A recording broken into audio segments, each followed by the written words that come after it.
Welcome everyone. Question number 26. When a member is subjected to axial tensile load, the greatest normal stress is equal to.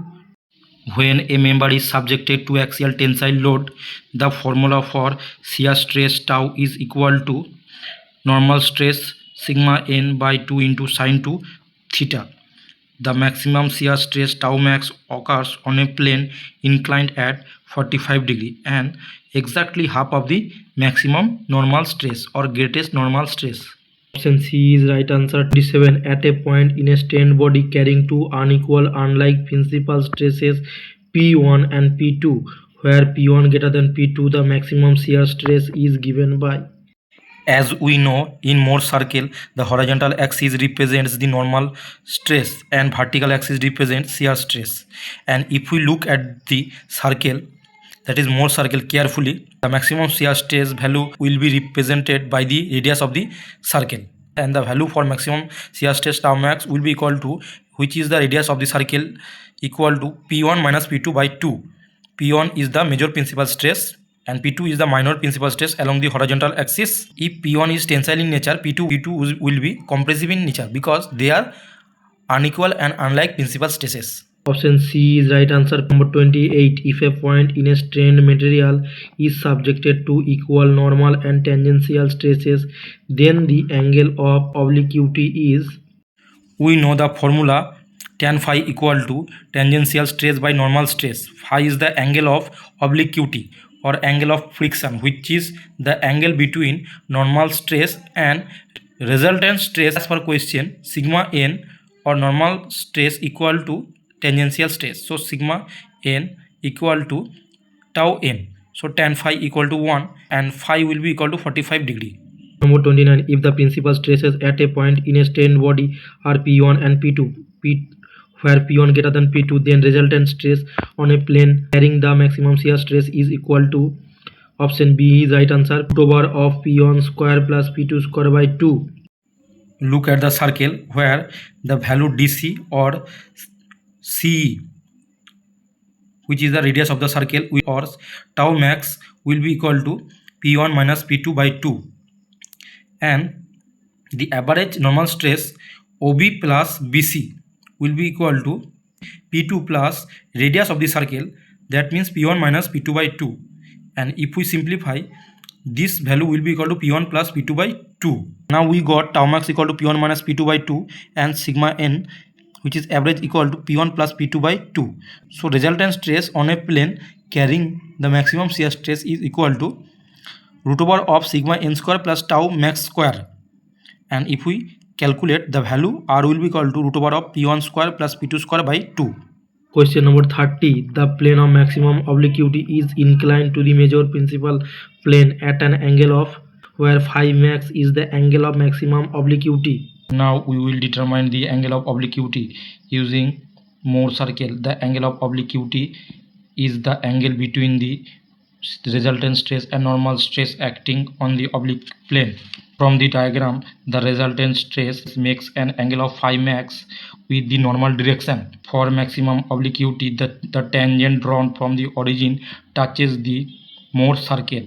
At the point of tangency, the radius is perpendicular to the tangent, as given as shown in the figure, and theta is equal to angle of critical plane to the major principal plane.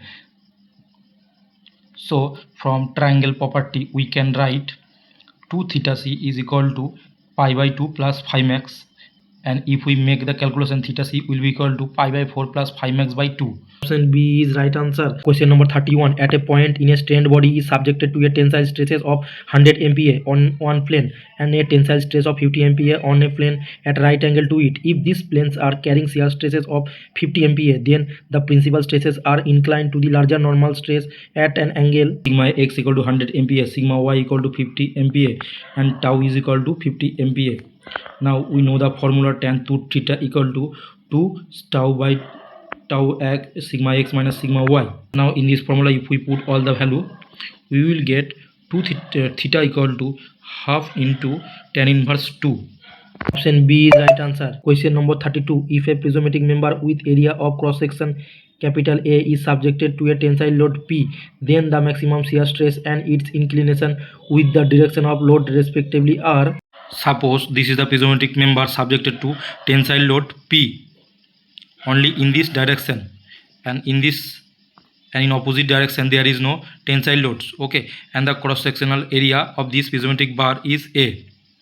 So direct tensile stress or sigma will in this direction will be, for this force will be P by A, which is the major principal stress, but for minor principal stress there is no force at here in this direction, okay. So minor principal stress value will be equal to 0, that is sigma 2, and we know the formula for maximum shear stress, tau max will be equal to sigma 1 minus sigma 2 by 2, and we have got sigma 1 equal to P by A and sigma 2 is equal to 0.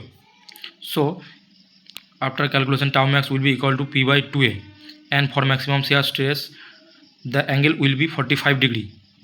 Option B is right answer. Number 33, the sum of normal stress is always constant. Option A is right answer.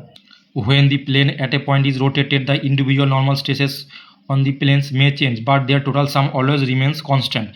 For example, initially say sigma x equal to 80 MPa and sigma y is equal to 20 MPa. Now sigma x plus sigma y will be equal to 100 MPa. Suppose this is equation number 1.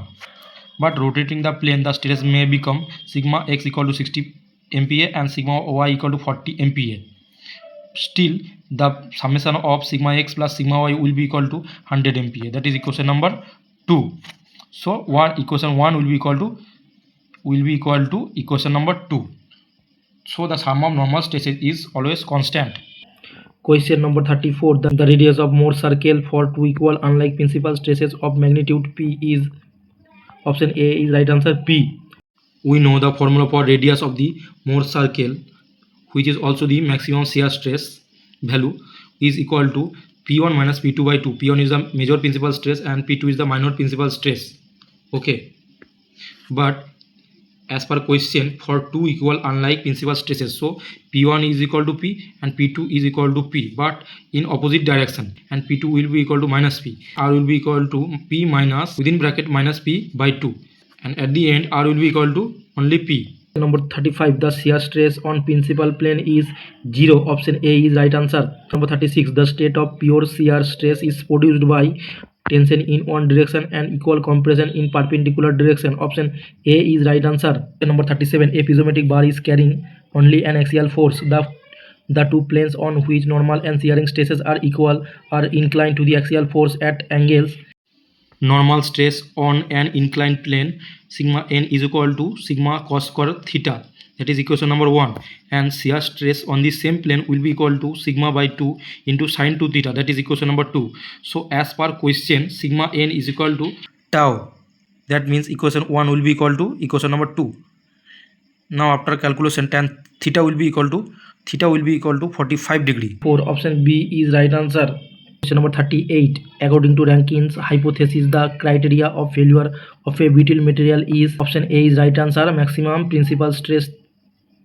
Question number 39. Maximum bending moment in a beam occurs where shear force changes sign. Option D is right answer. Question number 40. A simply supported beam of span L carries over its full span a load varying linearly from 0 at either end to W per unit length at mid span.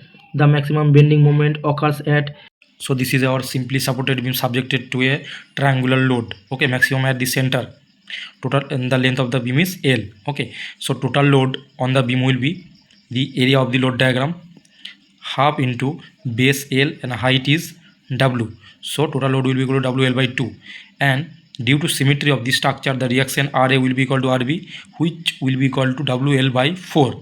Okay, and maximum moment will be at the center, and the value will be RA into L by 2 minus the moment of the load on one half. The moment of load diagram on one half means the area of load diagram on the half triangle into the distance between the CG of the triangle and the center of the beam. So at first the area of the load diagram on this half side, half into base is L by 2 into height W into the CG distance of this half triangle from the center, that is equal to 1/3 into L by 2. Now after calculation, A max will be equal to WL square by 12. Option D is right answer. Question number 41. Rate of change of bending moment is equal to shear force, and rate of change of shear force is also equal to load on the beam. Option A is right answer. Question number 42. The diagram showing the variation of axial load along this span is called thrust diagram. Option C is right answer. Question number 43. The difference in ordinate of the shear curve between any two sections is equal to the area under load curve between these two sections plus concentrated loads applied between the sections. Option D is right answer. Number 44. The variation of bending moment in the portion of a beam carrying linearly varying load is cubic. Option C is right answer. Number 45. The maximum bending moment due to a moving load on a fixed ended beam occurs at a support. Option A is right answer. Question number 46. A cantilever beam AB of length L carries a concentrated load W at its midspan C.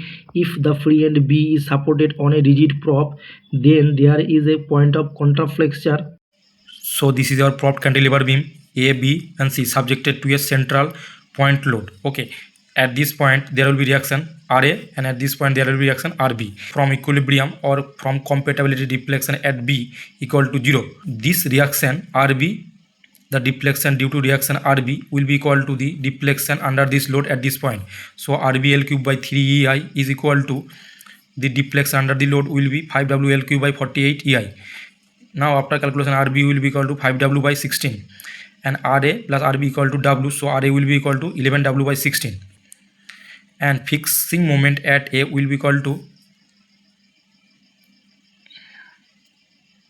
let's take moment at A. So at first there will be fixing moment MA, there will be fixed end moment MA plus RB into L,